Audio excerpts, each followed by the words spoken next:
भूत की बातें तो हम सब ने सुनी हैं, लेकिन बहुत से लोग तो इन बातों को सुन के बेतुकी सी मानते हैं।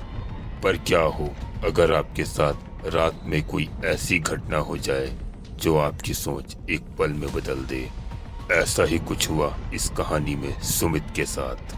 मैं रामचंद्र यादव सुनाने जा रहा हूँ हमारे ही एक दोस्त के साथ घटी सच्ची और एक खौफनाक घटना। आज से लगभग 6 साल पहले जब सुमित काम के लिए देहरादून में आया था। सुमित बताता है कि इस घटना के बाद उसके जीवन में एक अलग ही परिवर्तन आ गया है। सुमित अपनी बीवी और बच्चे के साथ देहरादून में आया था। देहरादून में उसके कॉलेज के फ्रेंड्स भी रहा करते थे, इसलिए उसने भी सोचा था यहीं पर आकर काम कर लूंगा। 4 दिन में ही सुमित को उसके ही दोस्त की एक कंपनी में जॉब भी मिल गई। 4 दिन में ही सुमित को उसके ही दोस्त की एक कंपनी में जॉब भी मिल गई। फिर सुमित अपने बीवी बच्चे के साथ कंपनी के तरफ से दिए घर में शिफ्ट हो गया। एक दिन की बात है, उसकी ऑफिस की छुट्टी थी और सभी सुमित के पुराने कॉलेज के दोस्तों ने मिलकर एक छोटी पार्टी रखी हुई थी। सब मिलकर शराब पी रहे थे और इधर उधर की बातें कर रहे थे। ये पुराने दोस्त उस दिन बहुत दिनों बाद एक साथ ऐसे बैठे थे। सब अपनी अपनी पुरानी यादें ताजा कर रहे थे और जम के दारू चल रही थी। सुमित ने कुछ ही पैग पिए थे कि उसका फोन बजने लगा। फोन देखा तो उसकी वाइफ प्रीति का ही फोन आ रहा था। फिर सुमित ने जैसे ही फोन रिसीव करा तो दूसरी तरफ से प्रीति ने घबराते हुए कहा, सुमित सुमित कहाँ हो? घर जल्दी आ जाओ, मिष्टी की तबीयत बहुत खराब है। ये सुनकर सुमित वहां से तुरंत उठ गया और अपने दोस्तों को बताकर जाने लगा। सुमित के दोस्तों ने उसे बहुत रोका। अभी रुक जा, थोड़ी सी दारू बची है, खत्म करने के बाद हम भी तेरे साथ चलते हैं। इतनी रात को अकेले मत जा, वैसे भी तो शहर में नया है। लेकिन सुमित ने अपने दोस्तों की कोई बात नहीं सुनी और वो वहां से अपनी बाइक स्टार्ट करके तुरंत निकल गया।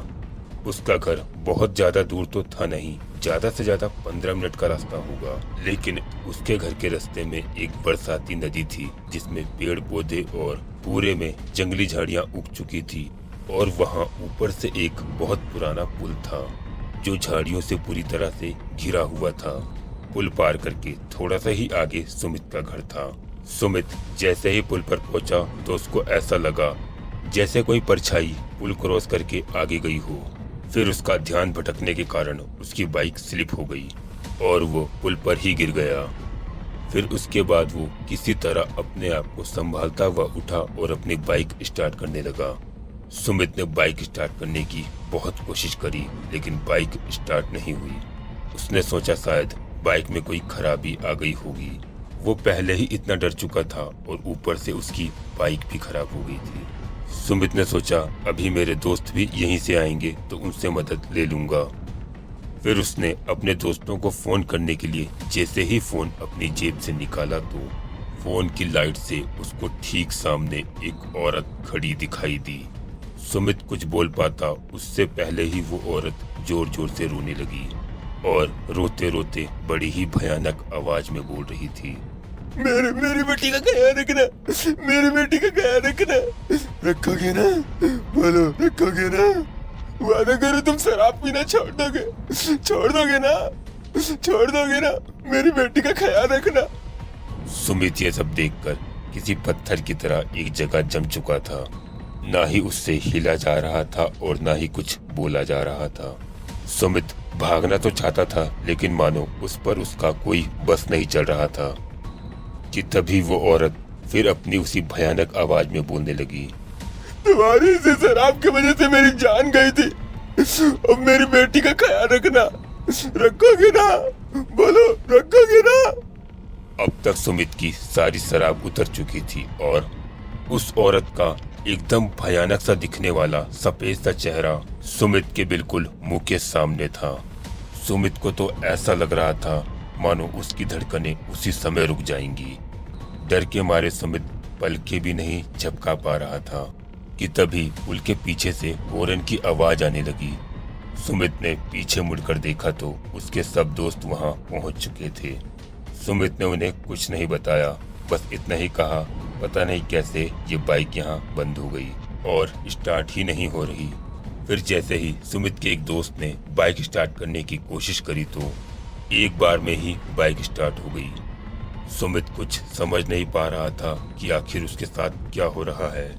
फिर थोड़ी देर बाद सुमित के दोस्तों ने उसे घर तक छोड़ दिया और फिर सुमित ने घर में जाकर देखा तो उसकी बेटी मिष्टी की तबीयत अब ठीक थी और वो सो चुकी थी। सुमित ने भी अपनी बीबी को उसके साथ जो कुछ भी हुआ वो कुछ नहीं बताया, पर सारी रात सुमित को ढंग से नींद नहीं आई और वो यही सोच रहा था कि आखिर क्या था वो, कौन मिली थी उसे पुल पर। अगले दिन सुबह सुमित ने जब अपने पड़ोस में रहने वाले आदमी को ये बात बताई, फिर सुमित की सारी बात सुनने के बाद उस आदमी ने जो बताया तो वो सुनकर तो सुमित के होश ही उड़ गए, क्योंकि उसने कहा आज से कई साल पहले उस पुल पर एक एक्सीडेंट हुआ था जिसमें एक औरत की मौत हो गई थी।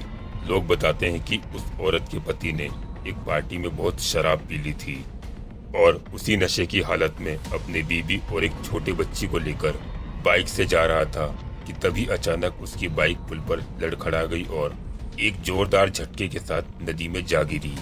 उस एक्सीडेंट में वो आदमी जो बाइक चला रहा था और उसकी छोटी बच्ची वो तो बच गए, लेकिन उस औरत की उसी समय मौत हो गई। तब से उस पुल पर कोई भी शराब पीकर गाड़ी चलाता है तो वो औरत उसको वहाँ जरूर मिल जाती है। सुमित ने बताया इस घटना को आज बहुत साल हो चुके हैं, लेकिन अब वो कभी भी शराब नहीं पीता और रात में अकेले सफर करने से भी बचता है।